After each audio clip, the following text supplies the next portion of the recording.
Hello, and welcome to A Word of Hope on Tuesday in the third week of Lent. Today we're pushed right down into the depths of forgiveness once again. We heard it the first week of Lent on Tuesday, and now it's being repeated a couple of weeks later to make sure we get the point of how important forgiveness is in our lives, the forgiveness we receive from God, but also the forgiveness we grant. Today is the story of Peter asking Jesus in Matthew's Gospel, "Lord, if my brother sins against me, how many times should I forgive him? 7?" So Peter's got an inkling of the truth, because 7 represents infinity. And Jesus says in Matthew's Gospel, "No, I don't say 7. I say 77 times." Wow, infinity to even further. In Luke's Gospel, Jesus says 70 times 7 times. In other words, there's no end, my friends. There is no end to the amount of forgiveness that we are expected to grant to others. The good news is that we lean on God for the forgiveness in our lives that we need every day, no matter how many sins we commit.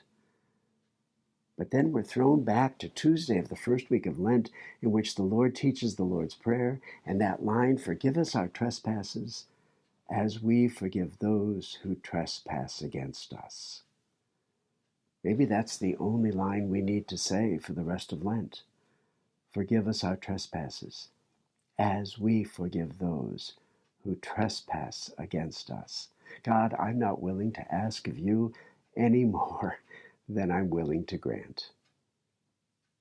I invite you to wrestle with that today, to deal with that, the hope that is God's mercy toward us, but then the challenge that is our mercy towards others.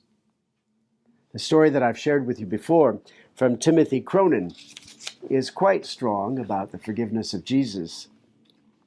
A story is told concerning the end times banquet. Everyone is dancing, singing, and clapping their hands with great jubilation. Everyone except Jesus. Jesus is still and somber as he quietly stands by heaven's gate.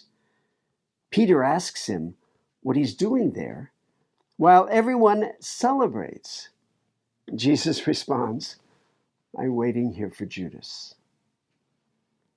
Like father, like son, the author says, does the generosity of our God know any bounds? What a beautiful story. That's our hope for today. And God's hope for today is, does the generosity of our forgiveness know any bounds? God bless you.